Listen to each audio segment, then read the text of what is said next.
Melahirkan sesar tidak sedikit pun mengurangi makna perjuangan ibu melahirkan. Yang pasti itu melahirkan normal tuh punya banyak manfaat. Yang justru diutamakan adalah kenyamanan istri waktu itu. Induksi awal sih, ternyata nggak sakit kok, baru 1 kali. Begitu selanjutnya.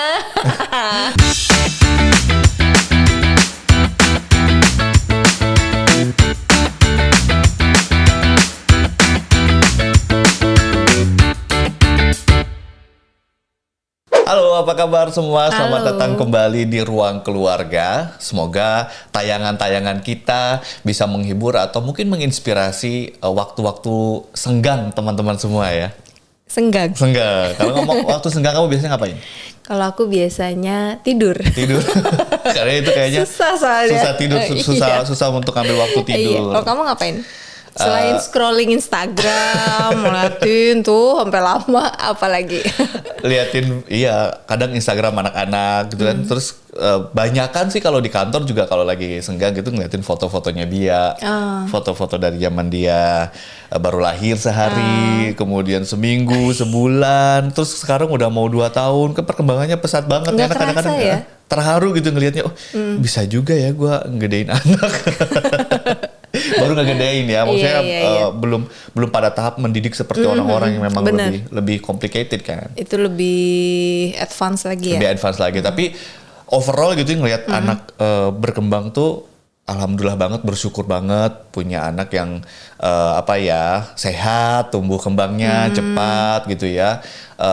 Tidak kurang 1 hal 2 hal gitu lah ya. Alhamdulillah ya. Walaupun mungkin kondisinya kemarin tuh kita hamil dan melahirkan tuh di masa pandemi Iya, gitu. seperti yang kita jelasin di episode-episode sebelumnya ya.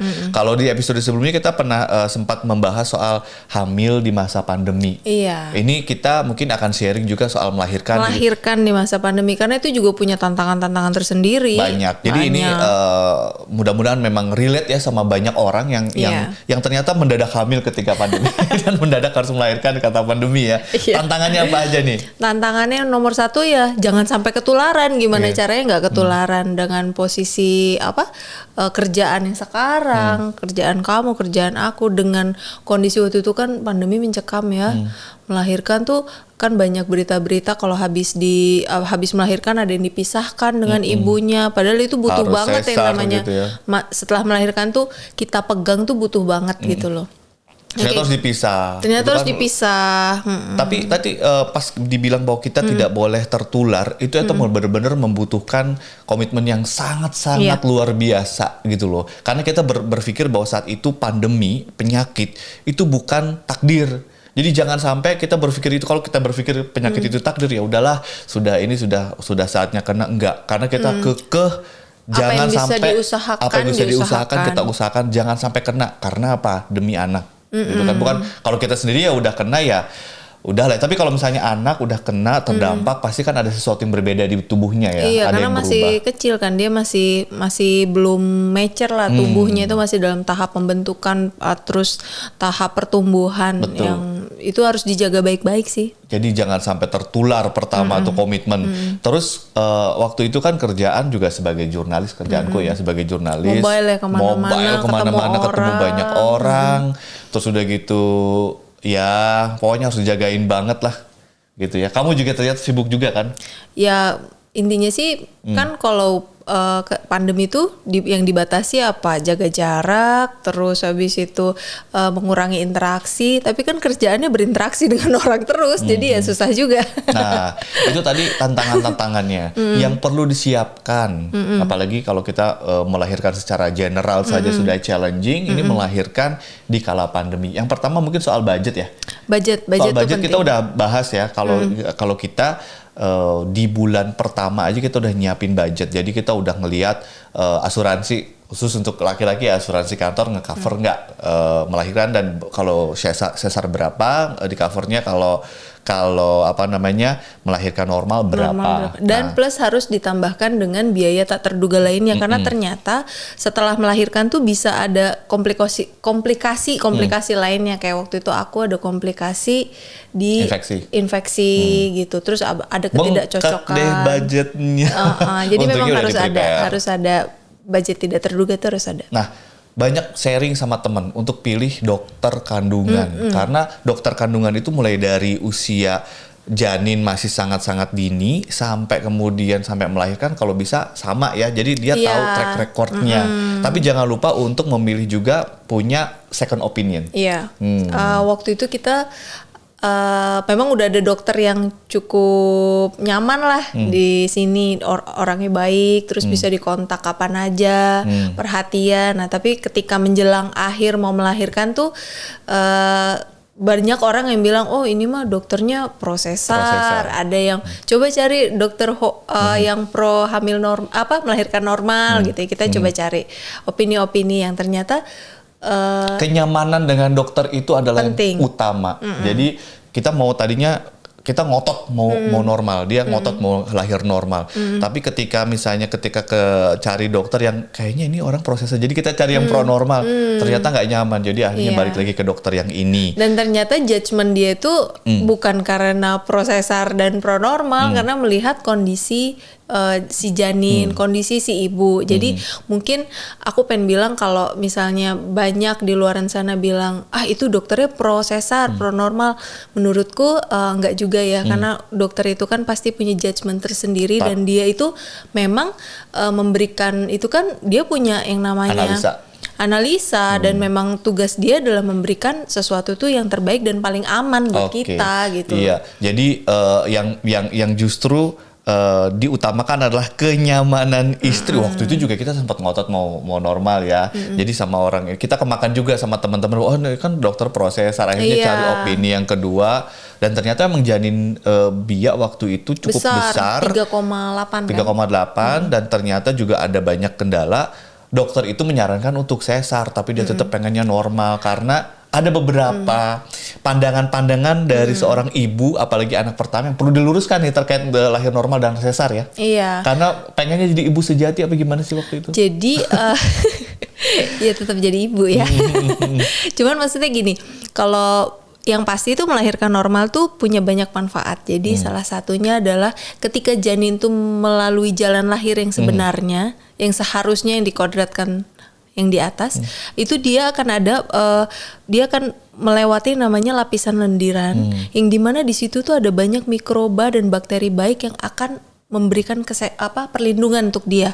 Itu yang tidak didapatkan ketika seseorang melahirkan sesar karena kan jalur lahirnya berbeda ya.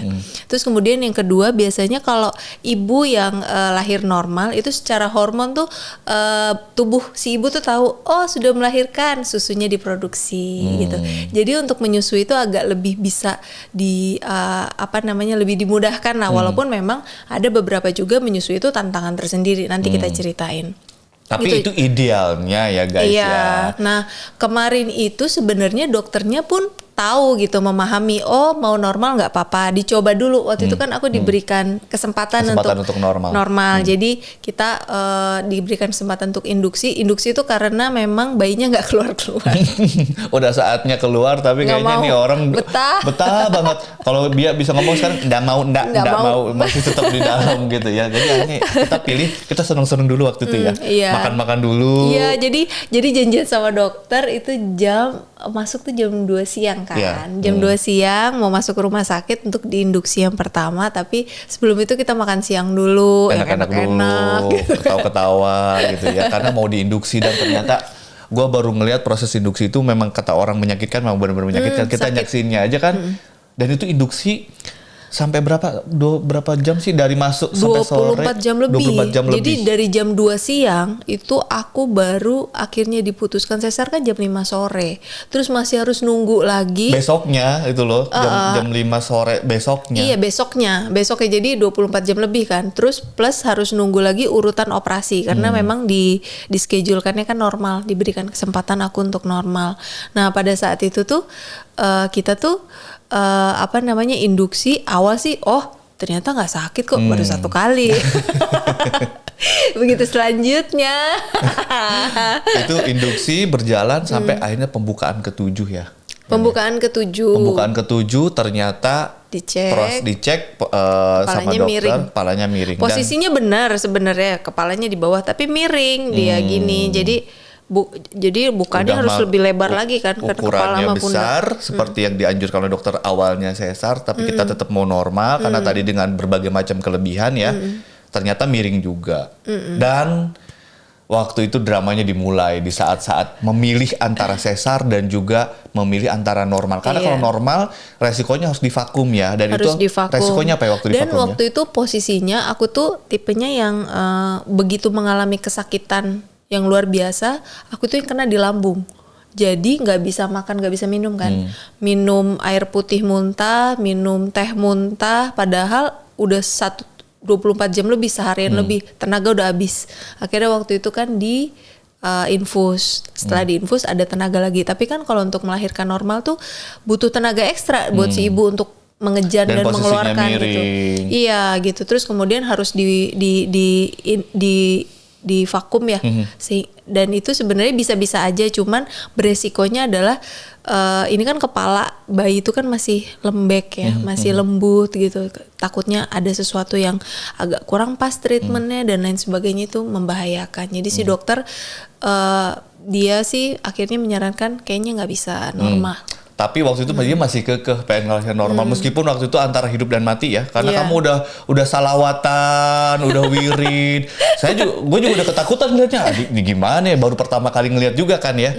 Tapi akhirnya kita video call sama orang tuanya dia, karena kan kita terpisah gitu, nggak bisa, orang tua nggak bisa datang. Orang tua waktu itu pas hamil nggak bisa datang. Tantangannya waktu pandemi memang orang tua nggak ada gitu ya, jadi hanya kita berdua. Kenapa nggak ada? Karena orang tua kita udah pada berusia lanjut, kita nggak mau nanti akhirnya sakit dan lain sebagainya, akhirnya ya udah misah. Video call lah ceritanya. Nah, video call ternyata dua ayah dan ibunya dia ini pura-pura senyum-senyum, padahal sebetulnya ternyata di balik itu mereka juga nangis karena nggak bisa datang ya. Jadi pas video call aku cerita, biasa itu kata papi ya. Biasa itu. Yang melahirkan emang begitu, biasa. Dulu mami begitu, dulu mbak gitu, biasa itu. Biasa, gitu. tapi gimana ini kita minta pandangan kan. Pi pengennya normal tapi ternyata nggak bisa, harus sesar. Ada satu quote dari mertuaku, dari papanya dia dan juga maminya yang bilang bahwa melahirkan sesar tidak sedikit pun mengurangi makna perjuangan ibu melahirkan. Iya. Jadi memang istri tadinya pengennya lahir normal dengan berbagai macam tadi kelebihan-kelebihannya ya. Lebih ke karena kelebihannya sih. Oke. Akhirnya kata papinya bilang seperti itu, ya udah akhirnya kita putuskan sesar. Itu masuk meja operasi, keluarlah si gembil dia. Iya, dan sebenarnya proses ketika masuk meja operasi itu ada tantangan sendiri, karena waktu itu bukaan semakin kerap, ya kan? Semakin sakit. Jadi ketika mau masukin obat bius ya, yang dari tulang belakang yang di belakang itu tuh bahkan mindahin badanku dari ranjang biasa ke meja operasi itu nunggu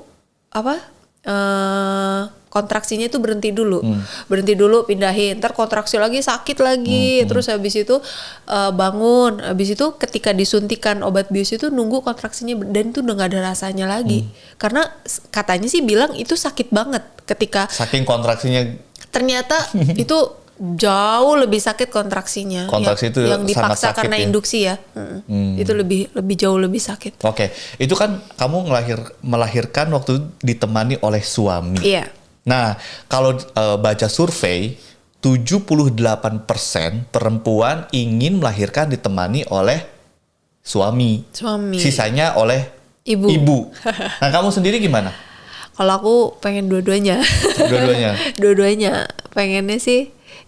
Pengennya kalau ada bapak juga mau gitu. Tiga satu RT sekalian. Tapi gini. Karena lebih ke ketika melahirkan tuh kita butuh support system loh. Kita tuh butuh dukungan, dan selama ini kan menurutku yang paling nomor satu support kita ya orang tua yang tahu banget kita gimana. Tapi gitu loh. Analoginya nih mungkin buat teman-teman yang belum ngerasain gitu ya. Kenapa sih seorang perempuan melahirkan pengen ditemani oleh suami? Apa sih ininya, penjelasannya? Simpel sih, biar nggak cuma tahu enaknya doang. Jangan tahu bikinnya doang ya. Iya. Tapi mungkin jawaban lebih halusnya adalah gini. Jadi benar-benar yang namanya perjuangan melahirkan itu benar-benar diketahui oleh suami. Jadi kan kita sering tahu ya kalau misalnya orang hamil melahirkan itu ada namanya momen down, artinya belum bisa berhubungan intim kayak gitu-gitu. Nah harusnya dengan melihat itu tuh si suami tahu, oh istri gue tuh lagi berjuang, abis berjuang dan itu luar biasa. Itu bisanya dipahami. Tapi ada juga yang akhirnya selingkuh karena kondisi itu gitu loh, yang tidak mau jadi memahami. bisa bermata dua ya. Sebetulnya maksud dari para perempuan adalah lu lihat nih perjuangan gue loh, gitu perjuangan gue kalau lu mau selingkuh inget momen ini gitu kali ya. Iya, tapi bahkan lebih bertanggung jawab, lebih aura kebapaannya itu keluar. Oke, itu satu. Kalau misalnya yang ditemani oleh ibu apa sih? Kalau ditemani oleh ibu ya yang logikanya adalah sama-sama perempuan. Sudah pernah melahirkan, pasti ada tips-tipsnya dong. Bagaimana harus mentreatment, sabarnya seperti apa ya. Dan kita tuh biasanya pasti paling nyaman sama ibu. Kalau ada apa-apa pasti paling nyaman sama ibu. Dan biasanya minta maaf tuh pas lagi melahirkan ternyata sakit banget gitu pada momen-momen anak-anak melahirkan. Kalau minta maaf itu lebih karena waktu itu aku ngerasanya gini, karena udah sakit banget, lemes banget. Ya udahlah kalau memang ternyata harus ibaratnya harus dipanggil saat itu ya aku ikhlas gitu. Jadi memang benar-benar kalau dibilang ibu melahirkan tuh antara hidup dan mati emang iya. Akhirnya ngerasain. Emang iya, emang bener gitu loh. Jadi memang minta maaf tuh karena lebih ke arah ya kalau misalnya dipanggil ya minimal udah minta maaf sama orang tua gitu-gitulah. Lebih ke sana sih. Oke, jadi ada beberapa pesan moral ya selain perjuangan seorang istri dalam melahirkan, tapi ada juga beberapa hal yang akhirnya kita sadar. Yang tadi soal pilih sesar dan normal, sehingga kita nggak bisa ngejudge orang sesar. Oh, nggak bisa. Ada beberapa hal yang nggak boleh dikatakan pada orang-orang ya perempuan-perempuan yang melahirkan sesar ya. Kira-kira apa yang kalau misalnya kamu biasanya kan kalau misalnya sesar, itu pas hamilnya jarang gerak, jadinya nggak bisa lahiran normal, atau misalnya males ngejen, kan nggak mau badannya rusak, sakit, nggak mau dalam tanda kutip alat kelaminnya rusak karena jadi melebar elastisnya gitu loh. Terus habis itu ini nggak mau ngerasain sakit. Jangan salah Bun. Sesar itu perjuangannya juga, perawatannya itu after melahirkannya itu lebih berat saudara-saudara gitu. Jadi kalau orang melahirkan normal itu 3 hari udah bisa lari-lari ke sana kemari, kami 3 hari masih menggapai-gapai. Tapi kamu kemarin juga cepet pengen normal kan sebetulnya gitu. Jadi kita nggak bisa judge. Nggak boleh, jangan. Judge. Apalagi sesama perempuan biasanya kan kadang enak nih kayak gini, nggak bisa ya. Boleh, itu akan membuat down dan membuat sesama wanita kecewa gitu ya. Nah itu tadi bagaimana perjuangannya, terus kemudian hal yang tidak boleh dikatakan sama orang sesar. Sama satu lagi sih, aku tuh punya temen, jadi waktu pas hamil tuh bener-bener selisih cuman sekian bulan lah, memang dia duluan gitu loh. Alhamdulillah waktu itu istrinya bisa lahiran normal gitu. Cuman akhirnya dia cerita ke aku bilang gini, aku pikir melahirkan itu punya anak itu udah selesai sampai melahirkan. Oh ternyata enggak, ada namanya fase menyusui dan itu sangat krusial. Jadi kadang orang berpikir bahwa punya anak itu deg-degannya itu cuma sampai melahirkan doang. Padahal tantangannya juga ada. Menyusui itu punya tantangan tersendiri. Pas keluar ini air susunya keluar enggak? Iya. Ada yang namanya slip tongue, apa sih namanya? Tangtai sama slip tongue. Slip tongue mah aku ya sering ngomong tangtai ya. Dong. Tangtai sama lip tie. Jadi tangtai dan lip tie itu membuat bagian bibir dan bagian lidahnya itu ada selaput nyatu gitu ya. Yang membuat dia agak kesulitan untuk menyusu gitu. Dan itu akan bikin nyusu ini tuh kalau awal-awal luar biasa loh. Puting lecet, sakit, begadang, kurang tidur, aduh. Semua hal kesakitannya. Belum lagi melahirkan ya. Gitu. Dan ada riset yang menunjukkan atau yang mengatakan bahwa kalau orang melahirkan itu sama dengan tulang tulang panggul yang lepas dari otot panggul yang seluruhnya terlepas dari tulang kemaluan. Jadi rasa bersamaan. rasa sakitnya itu seperti itu katanya dari Michigan University. Jadi ada sebuah riset yang menyatakan itu. Dan setelah melahirkan itu baru drama. Memang melahirkan itu drama ya. Banyak dramanya, banyak perjuangannya, tapi itu justru permulaan karena ada banyak drama lainnya, yakni membesarkan dan juga mendidik anak manusia. Jadi kita juga harus prepare itu juga gitu. Jadi energinya nggak bakal kebutuhan energi itu tidak berhenti di situ aja. Perjuangannya masih panjang gitu. Seperti episode kita yang masih panjang ya, banyak pembahasan kita yang masih panjang terkait dengan keluarga. Tetap di Ruang Keluarga, kita akan nanti kembali di episode berikutnya. Dadah.